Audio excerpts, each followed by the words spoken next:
I mix what I like, what I like, what I like, what I like, what I like. Part of what we're going to be discussing today is buying black and banking black. Mm-hmm. And before we go to our guest on the phone, I wanted to talk, how does that connect to this idea of black buying power? Well, on the one hand, look, I'm not here to disrespect any attempt to unify and collectively work to some, somewhat of an advanced or progressive ideal, if not actuality.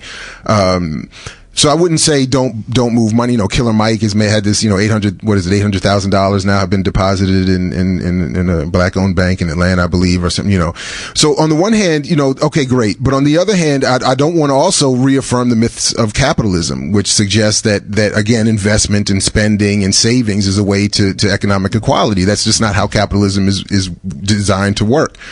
The other part is if you just look at it, and I was looking at some, just trying to be prepared for today's show. I was just looking at some of the research around black banks and their strength, and a lot of what we see. I was just looking at something we can bring it up a little later if time permits. But one woman who runs a black-owned bank in, I believe, Illinois, was talking about the struggles of that bank exist because of the struggles of the black community. To have a strong black bank, you have to have black people making money, investing, depositing checks, saving money. And when you have black people who are losing jobs, we have the longest long-term unemployment rate since 1942. We have, the notorious never-ending double the unemployment rate and underemployment rates and all these other issues, and then underpaid for the work that we do. And being, last hired, first fired, all of these structural realities of being a black working person in this country impact the ability for black people to save and invest. So again, black people don't have the income and the so-called disposable income to save and invest, et cetera, and to turn over to banks. So when black people suffer through loss of jobs, loss of income, lower wages, et cetera, it affects the banks that they would be depositing their money into anyway. Then the other part of it is, on the flip side of that, is what value is it ultimately to the collective of the community to invest in a bank? Because what does a bank do? Even a black-owned bank is going to invest in the same Wall Street stock market that is turning around and oppressing the working people in this country and around the world. It's going to, it's not going to turn, it's only going to be able to invest by law. By the fiduciary requirements of stockholders, et cetera. By law, it's only going to be able to invest in things that are going to bring a right of return on their investment, which is not black business, which is not, black people being given money to buy homes or anything like that. That's not going to give the return, because as we see, when black people buy a home, just the fact that a black person bought the home, it devalues the property. So this idea that even home ownership can be a pathway to equanimity is also mythological. So anyway, that's part of at least the problem here, when we're talking about, whether it's black, banking or the issue of boycotts, which I know has come up again, and this idea that if we just stop spending where we're spending, that we'll be able to turn the tides of an empire. It's just not how it really works. And speaking of boycotts, a lot of people that bring up the whole buying power and moving your money, it's because of their understanding of the civil rights movement, right? Mm-hmm. And the boycotts that took place back then, and how they view it as successful. And I don't know to what degree that's true, or how that applies to today, but I feel like that's where a lot of people are coming from. It's like, well, King and them, they boycotted, or civil rights movement. They boycotted one municipality's bus system for more than a year. Right. And it was an incredibly successful organizing effort. No question. Right. But what people are comparing it to are boycotts of international conglomerates. Exactly. Who don't need. If black people, and then they don't even attach demands to it. I'm not saying demands attached to it. They're saying just don't shop at Target or don't buy Coca-Cola for a month or two. Okay, neither one of those companies will miss any of that. Even if every one of the 40 million Americans in this country stopped buying for that amount of time, it would not have the negative impact. And of course, if you don't attach a demand to it and come right back a couple months later, they'll just write it off and keep on moving. Or they'll just charge somebody more in China or India for their products that they're selling over there, or exploit the workers more over there, just depress their wages. So these are sort of the trick bags that we're in. And my point in this black buying power thing is to say we need to, for me, it was, let me find one toehold in one of these myths that we can then hopefully draw people into to deeper realities and conclusions and understandings about what we need to do to get out of this. And one of the goals for this show, and we've been really unpacking some of the myth of black buying power, which is a long conversation that we're going to have for ongoing conversation.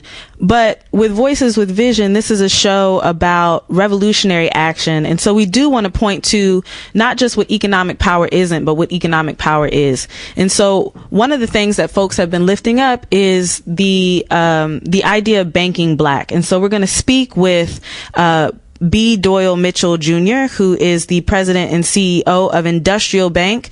You know, everyone's been seeing those lists of black banks around the country that's been going around, and Industrial Bank is the DC's black bank. And so we're going to talk about that, and then we're going to go deeper into, Dr. Ball, what you think economic power is. So let's, I believe we have, Mr. Mitchell on the phone. Mr. Mitchell, are you there? Yes. Good morning. Good morning. How are you? Thank Great. you for having me on the show. Yeah, thank you for being on. Now, we've got people listening from all over the world. Can you just give us a little background on the history of Industrial Bank?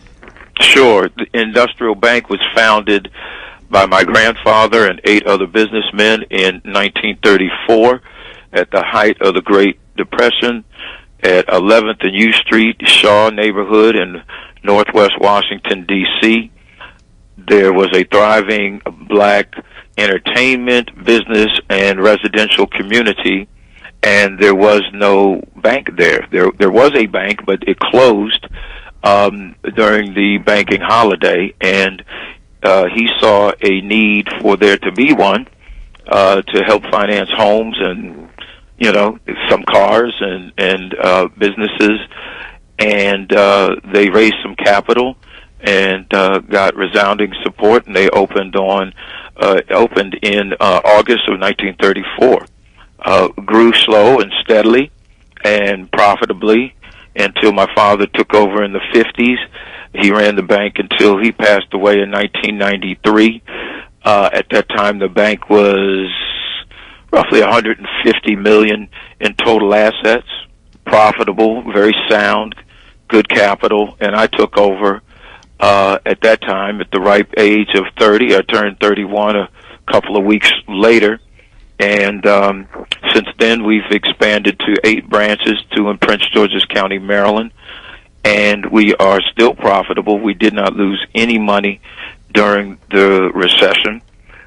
We only repossessed 3 homes since 2008, I believe, and we still have strong capital levels, good regulatory ratings, outstanding CRA rating, and we are a CDFI. We became a CDFI somewhere around 2008, 2009.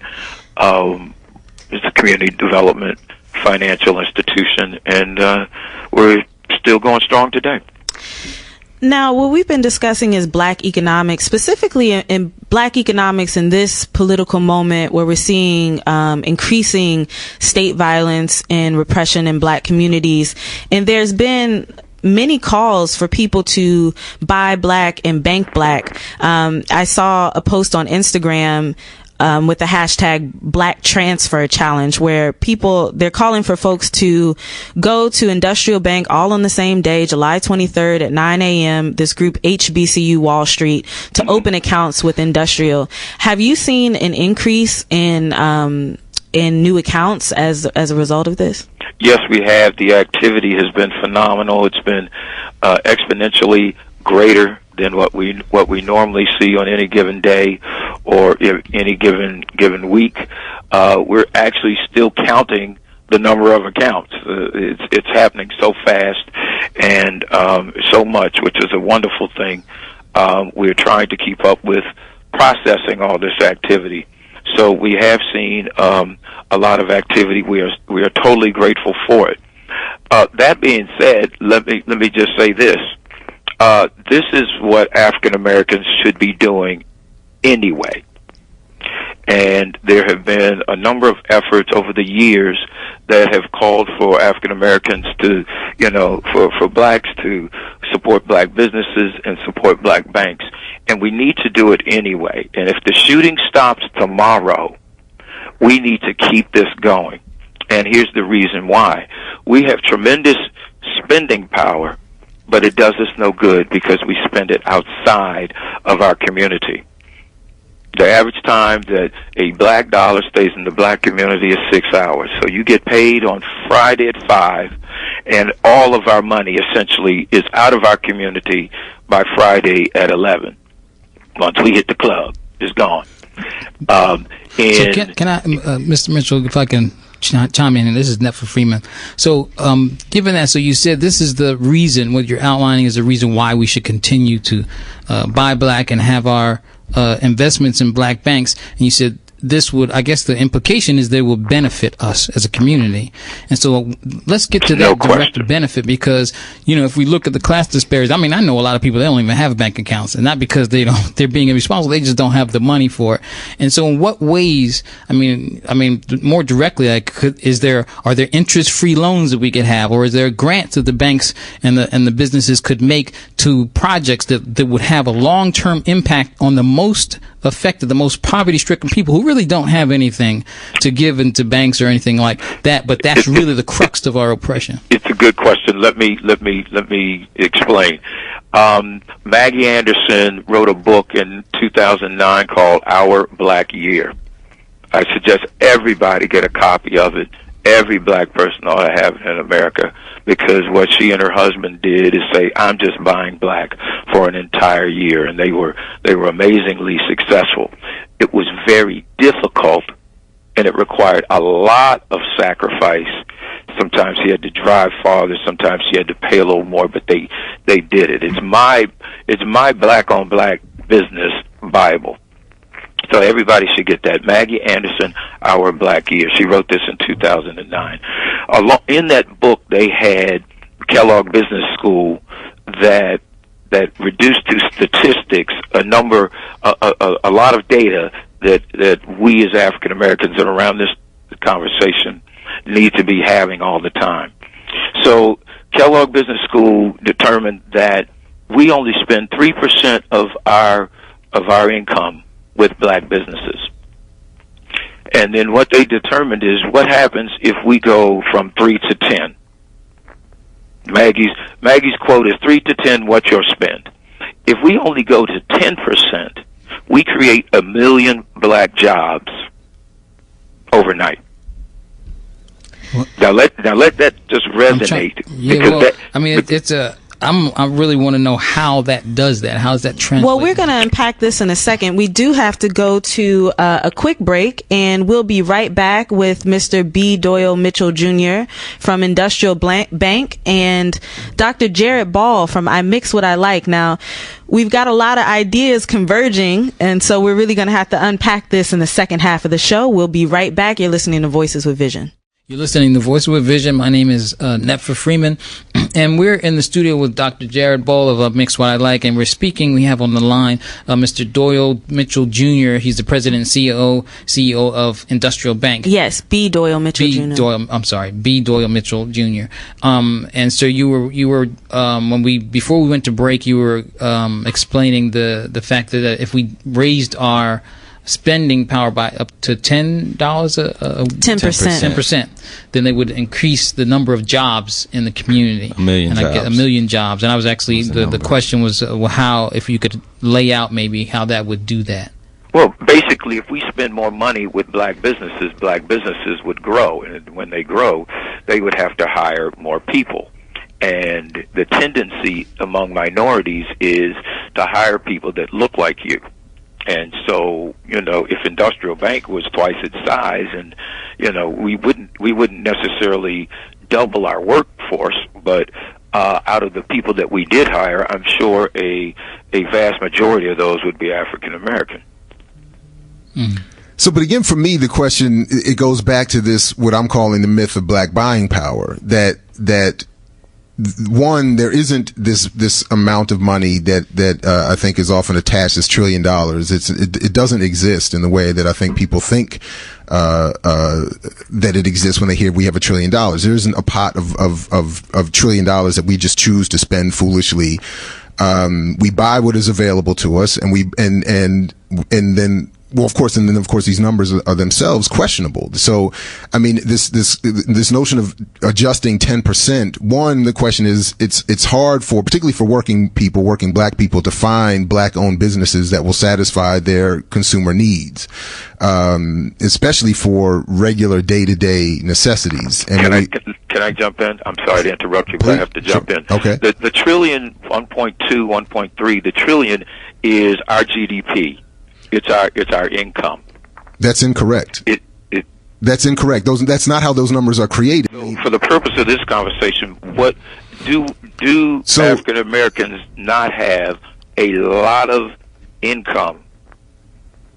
Correct. I'm saying that black Americans do not have. Correct. I'm saying that black Americans do not have this tremendous amount of income that can be spent in any way that black people want. A lot of what black people and all working people do is they spend on what is available to them, and they spend based a lot of it on credit. It's not even based on income, because wages have remained flat, and the way that since the 70s, and the way that the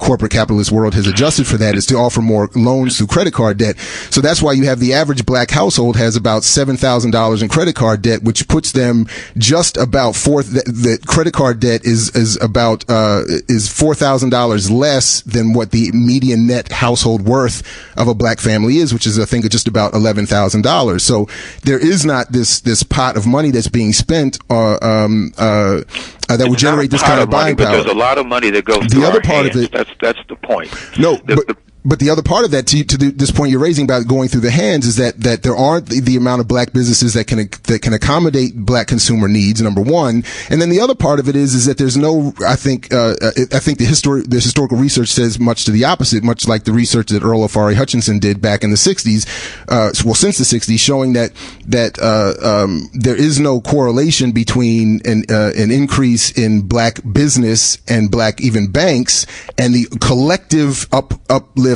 of black people. So we may create a few more black wealthy individuals, but we're not going to create something that's good for the entire community. And all of this is not going to help, and so therefore we should not try it. Is that what I'm hearing? I'm not saying not to try it. I'm saying that it was not an answer to the problem that is created by capitalism and primarily by capitalism and its impact on working people. In this case, particularly black working people. So I can definitely tell you that if we redirect our income to black businesses, and it does take time and effort to find them and help grow them. It's not an easy solution. It doesn't happen overnight.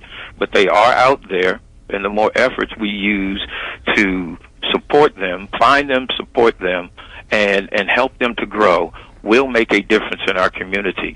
But we're using this as an excuse as to someone who makes $35,000 or $50,000 not to even try to find black businesses or not to even open up an account at a black No, I'm bank. saying don't blame them, because if you're only making $35,000, which is the average, salary of a working person across races, so it's lower for black people actually, and we're talking about communities that are spending upwards of 70, in some cases 90% of their income just on housing. There isn't this, and there isn't leftover money for buying a lot of different things and supporting a lot of different businesses. So that's part of the problem. Well, I just wanted to go back to an earlier point. So, Mr. Mitchell, you said that there's been a marked increase in the number of new accounts. Yes. How does that actually translate in community? Where does that money go? How does it benefit black folks in DC? And I will say that I've seen Industrial Bank has, funded events. I live in Southeast, and I've seen Industrial Bank sponsor events, and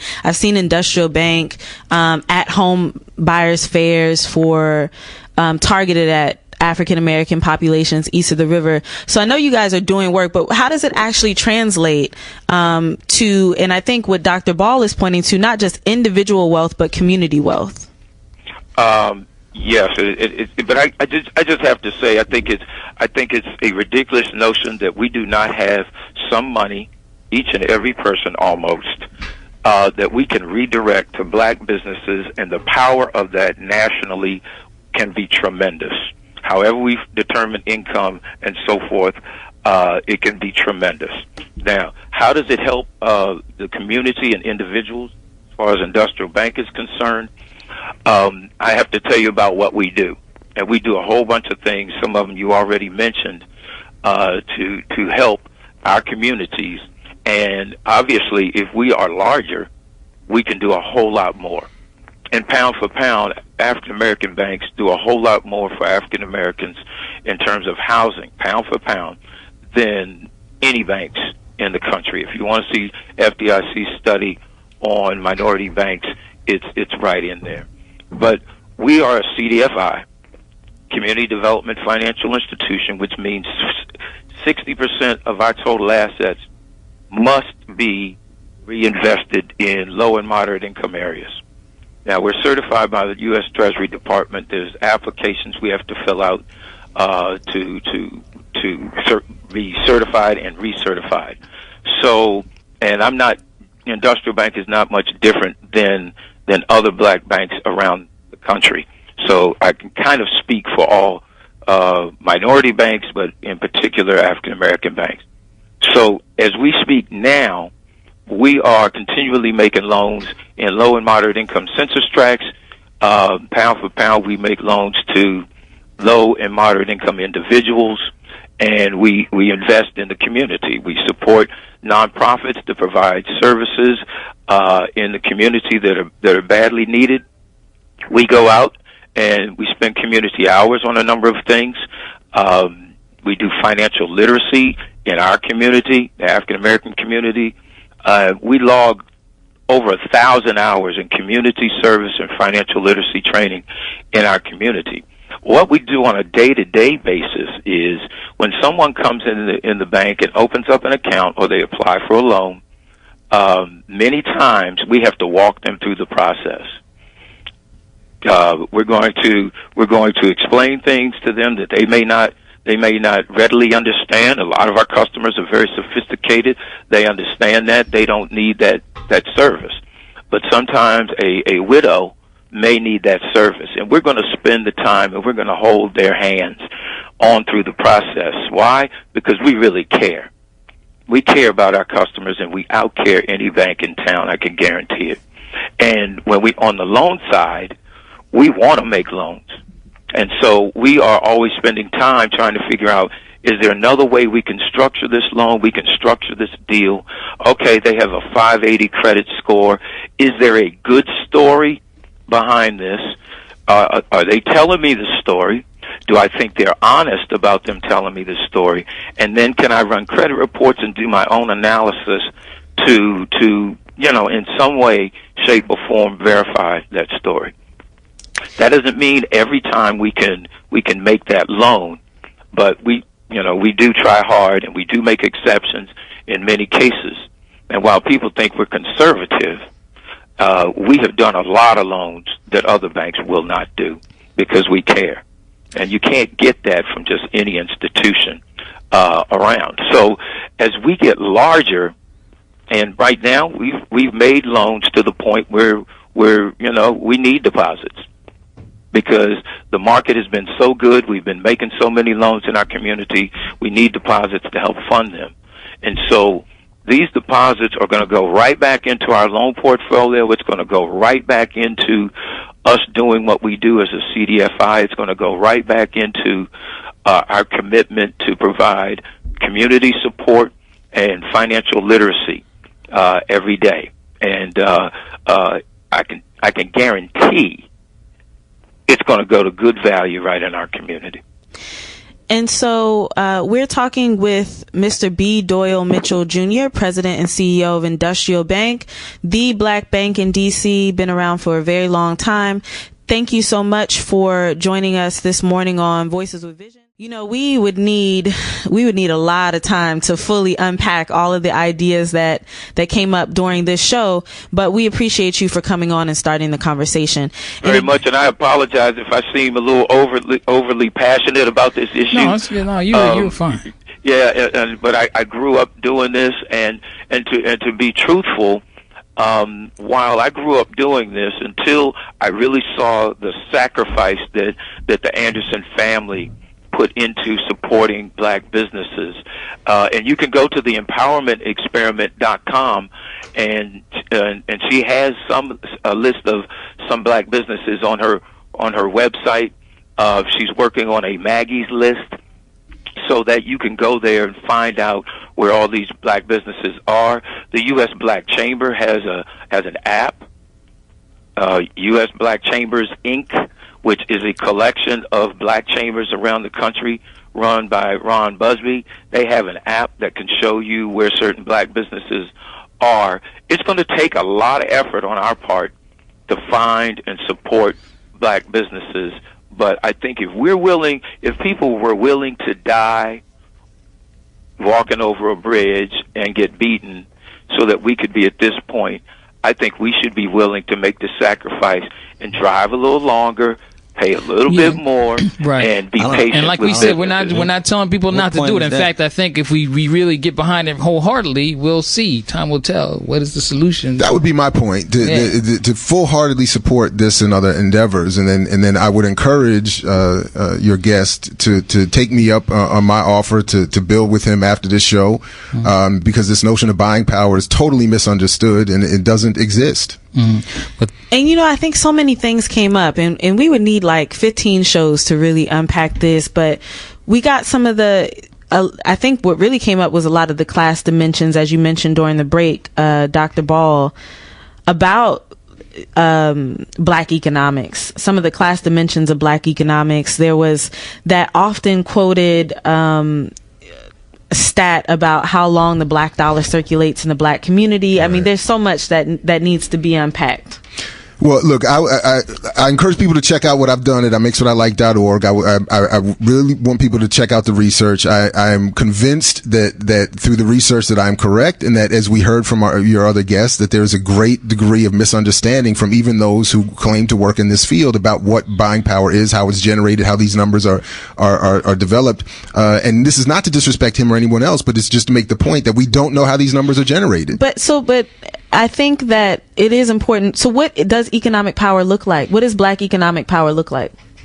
Black economic power, it looks like poor people using the whatever resources they have to the best of their ability. But I don't think that there's much economic power to be had outside of real organization. So we have to organize, and then pulling our resources together and making like cooperative, communal type projects. Exactly. They're not fund. Forget funding, but actually address the fundamental human needs that people have: feeding, clothing, housing. And this doesn't have to be finance capital. I mean, we really need to harness some stuff here. Oh, and for those that may not know, I do cooperative development work. And that is the work. I just want to be clear. I'm just raising the question with Dr. Ball. And I'm sorry, I should have answered that way. And I would just encourage people to look at them as the Panthers used to describe as survival programs, not solutions to our problem. And I think will be best served by that. Thanks again, everybody. We're going to end with a little KT and then fall back up after that, if you're not for the liberation of the people.